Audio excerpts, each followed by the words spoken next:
و متحد و یکصدا هستند. A ditadura iraniana está desmoronando nas ruas.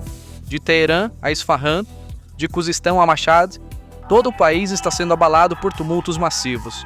Não há mais medo nas ruas, apenas iranianos furiosos que dizem: دیگه داره دیر میشه تا صبح دهنمو داره سرویس میکنه.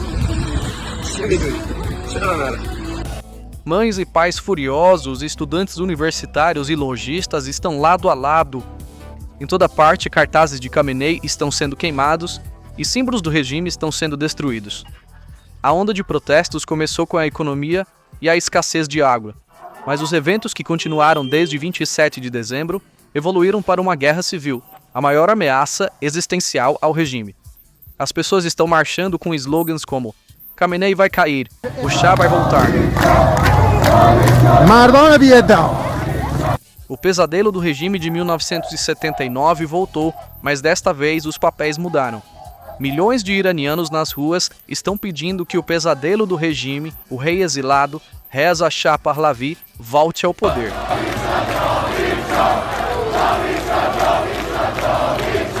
Enquanto Pahlavi grita, a vitória é nossa, edifícios governamentais estão caindo, conselheiros econômicos estão renunciando, a Rússia está preocupada com seus próprios problemas, a China está em silêncio. Desta vez, ninguém pode vir em auxílio dos mulás. Estamos no ponto de ruptura onde o povo iraniano está dizendo: já basta, preparem-se, estamos começando. Este é o amanhecer de um novo Irã, nascido do colapso da ditadura.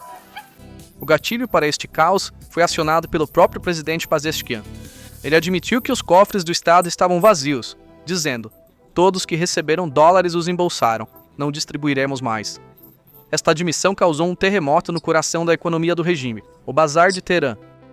Os lojistas fecharam suas persianas e slogans como não a Gaza, não ao Líbano, minha vida é pelo Irã, abalaram a política externa do regime. A inflação ultrapassou 42% e os preços dos alimentos dispararam 70%. As pessoas foram forçadas a trabalhar por um mês apenas para comprar 1 grama de ouro. O regime iraniano está agora, 47 anos depois, tornando-se vítima do monstro que criou em 1979. Não há dinheiro, não há água, a autoridade se foi. Khamenei está desaparecido há dias, provavelmente escondido em um bunker subterrâneo, e seu regime está queimando sob a revolta de milhões de iranianos. Olhe para o mapa agora.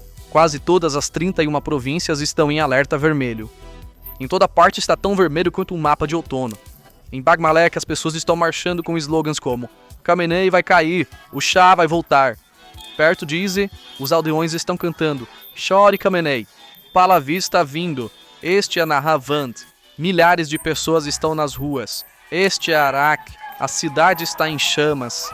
O caos reina. Esta é a Universidade de Mashhad. Os estudantes estão gritando: preferimos morrer a ser humilhados. Em meio a este caos, o povo tem um caminho, um líder. Os slogans não são mais econômicos, mas totalmente políticos. A mesma voz está surgindo de todos os lugares. Khatami.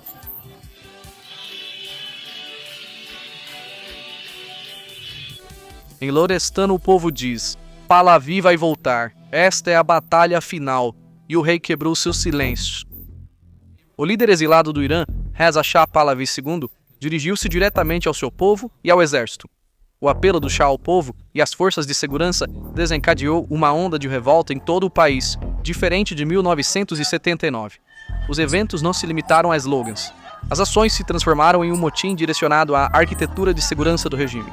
Na província de Fars, Faza e Darud, multidões furiosas invadiram e cercaram os edifícios da governadoria. Edifícios do regime estão caindo. O centro Behzad, em Hamadan, foi tomado e incendiado. Você sabe por que o regime está impotente? Porque o bastão quebrou. Os guardas revolucionários, antes considerados invencíveis, estão desmoronando diante da ira do povo. As forças do IRGC estão abandonando seus veículos e fugindo na cidade de Kudast.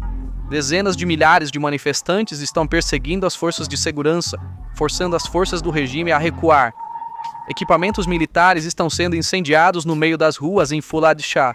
O povo quebrou a barreira do medo. E o desenvolvimento mais crítico, alguns soldados estão mudando de lado.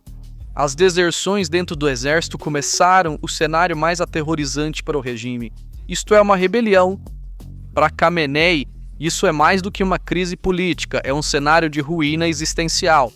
Agora, vamos tirar a câmera dos confrontos nas ruas de Teherã e focar no tabuleiro de xadrez global, a verdadeira dimensão geopolítica dos eventos, o quadro maior. Porque o que estamos testemunhando nas ruas do Irã hoje não é apenas uma explosão de raiva ligada aos preços da gasolina ou taxas de câmbio. Esta é a quebra do elo mais fraco na cadeia da autocracia global. No eixo Moscou, Pequim, Teherã, que por anos forçou o mundo a uma ordem multipolar, apoiando-se mutuamente para permanecer no poder, o pilar do Irã está desmoronando. E esse colapso contém uma das maiores ironias da história moderna, a Revolução Islâmica, que foi o pesadelo do mundo ocidental em 1979, agora se transformou em um pesadelo modelo 2026, uma contra-revolução para o bloco oriental e regimes autocráticos. Khamenei está experimentando a solidão mais lotada, mais barulhenta, mas mais desamparada da história.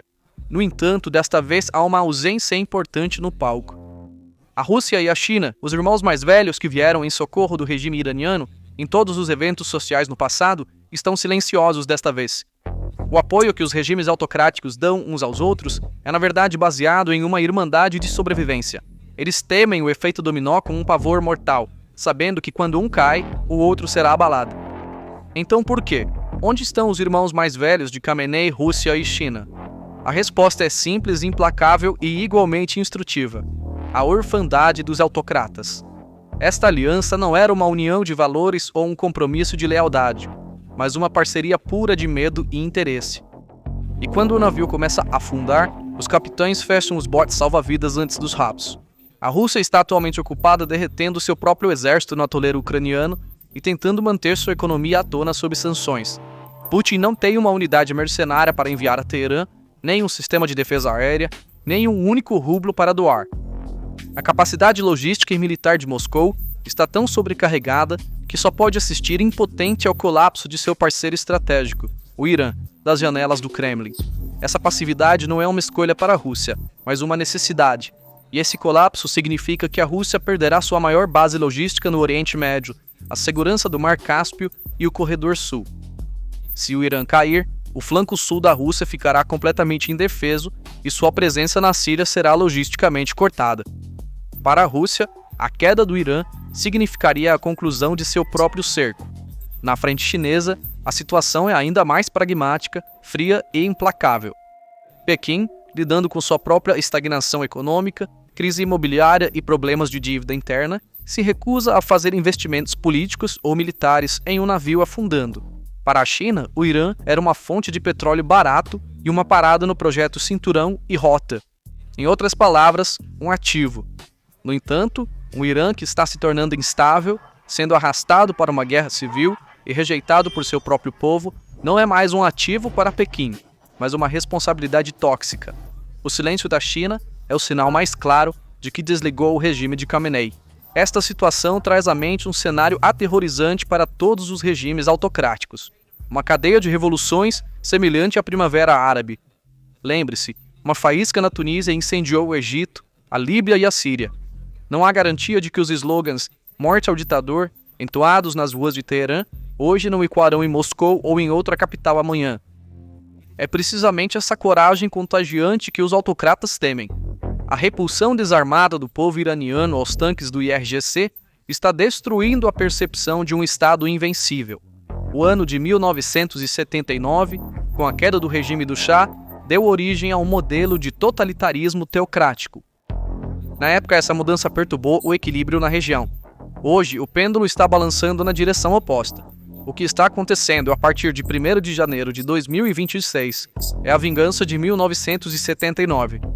No entanto, esta revanche tem o potencial de abalar não apenas a política interna do Irã, mas também o equilíbrio global de poder.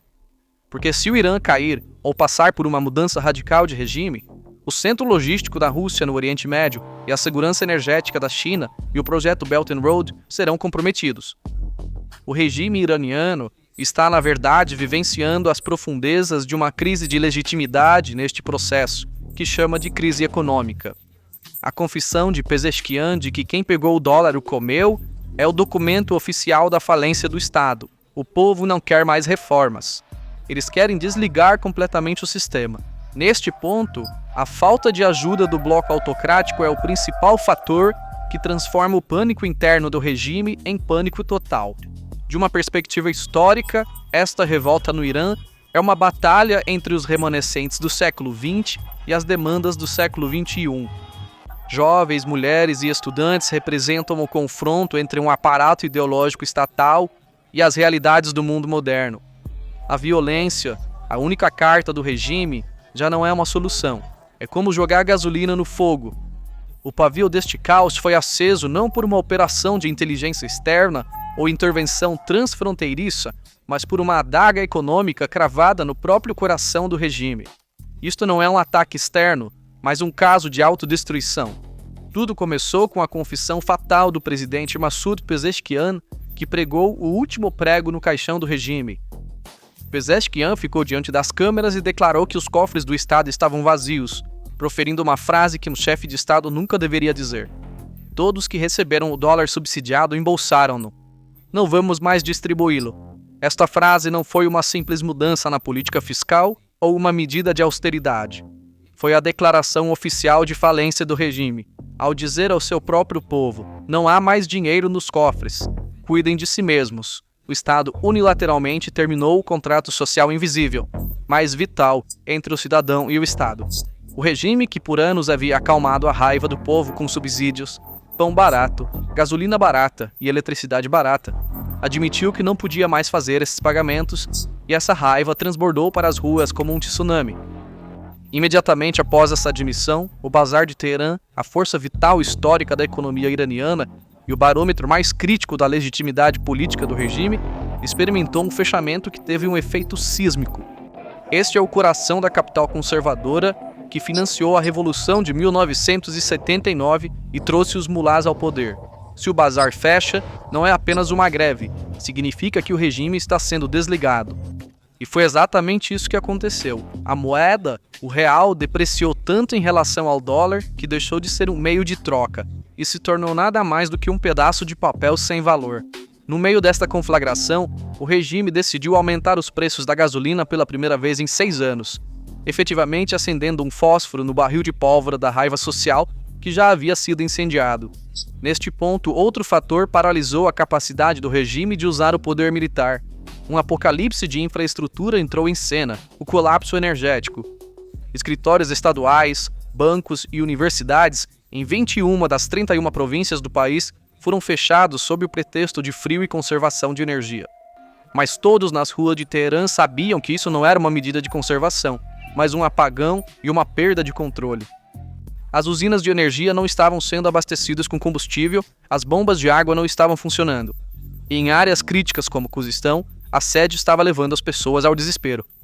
O regime havia caído em um estado de falência, incapaz de manter até mesmo os serviços públicos básicos, com suas linhas logísticas cortadas.